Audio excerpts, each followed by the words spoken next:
अस्सलामुअलैकुम, मैं हूं आपकी शेफ़ रुबीना और आप देख रहे हैं मेरा यूट्यूब चैनल।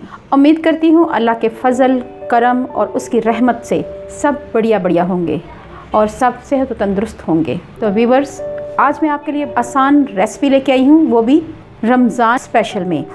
रमज़ान में अगर पुदीने की चटनी ना हो तो पकौड़ियाँ नहीं बनेंगी, चाट नहीं बनेगी और दही की चटनी नहीं बनेगी, ग्रीन चटनी वो नहीं बनेगी। इसलिए ये बनाना रमज़ान में बहुत ज़रूरी है। आप इसको बनाएं और बनाकर सेव कर लें। तो व्यूअर्स, ग्रीन चटनी बनाने के लिए मैंने पुदीना लिया है, फ्रेश पुदीना लेना है आपने और साथ में धनिया लेना है। धनिया से कलर भी अच्छा आता है और उसकी तासीर भी ठंडी होती है। तो ये दोनों जब चीज़ें आपस में मिल जाती हैं तो ग्रीन चटनी, पुदीने की चटनी का जायका दुबाला हो जाता है।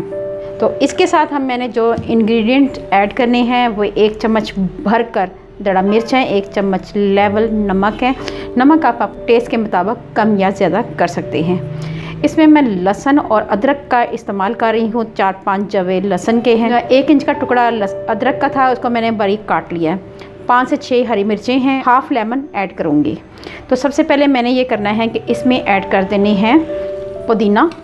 ये सब पुदीने को मैं सारा ऐड नहीं करूँगी, थोड़ा थोड़ा करके करूँगी ताकि हमारी जो चटनी है वो थिक सी तैयार हो। ठीक है व्यूअर्स, तो थोड़ा थोड़ा करके हम इसको ऐड करते जाएंगे। तो अब इसमें ऐड करेंगे लहसुन, अदरक, हरी मिर्चें, ये ऐड कर देंगे। ठीक है व्यूअर्स, इसके साथ हम इसमें ऐड कर देंगे लाल मिर्च और नमक। ठीक है व्यूअर्स, और इसके साथ हमने ऐड करना है पानी, वो भी थोड़ा सा पानी ऐड करेंगे ताकि मिक्सिंग करने में, ग्राइंड होने में आसानी हो। तो उसके बाद हमने धोकर रखा है अनारदाना, ये ऐड करना है। इससे ज़रा खट्टापन आता है और फ्लेवर बहुत ही अच्छा आता है। तो मैंने इसको अच्छी तरह धो लिया हुआ है और उसके बाद मैं इसको ऐड कर रही हूँ। इसके साथ ही हमने हाफ़ लेमन है, ये भी स्क्वीज़ कर देना है। कोशिश करनी है बीज ना जाए अंदर।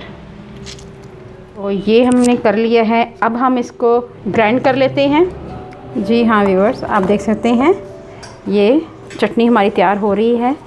इस तरह हम इसमें मज़ीद पुदीना और धनिया ऐड कर देंगे और इसको भी अच्छी तरह ग्राइंड कर लेंगे। फिर करेंगे इसको। तो मैं आपको जैसे ही ये तैयार होती है, मिक्स होती है, तो मैं आपको दिखाती हूँ। ये आप देख सकते हैं हमारी चटनी तैयार हो चुकी है। माशाल्लाह माशाल्लाह माशाल्लाह। तो आपने भी ऐसे ही तैयार करनी है।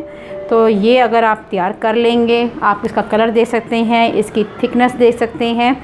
व्यूअर्स, ये चटनी अपने फ़ायदों में अपनी मसाल आप हैं। अगर आपको बीपी है या शुगर है तो शुगर पेशेंट वाले भी इसको ले सकते हैं चटनी को, क्योंकि इसमें हमने अनारदाना डाला है और अनारदाना शुगर पेशेंट के लिए बहुत ही मुफीद है। तो आपने ये चटनी लाजमी बनानी है। इसके साथ साथ जिन लोगों ने कोलेस्ट्रॉल कम करना है, व्यूअर्स, जिन लोगों ने कोलेस्ट्रॉल कम करना है, जिनका कोलेस्ट्रॉल बढ़ा हुआ है, तो वो लोग भी इस चटनी को इस्तेमाल कर सकते हैं। और जिन लोगों का बीपी हाई रहता है वो भी ये चटनी दही के साथ इस्तेमाल कर सकते हैं।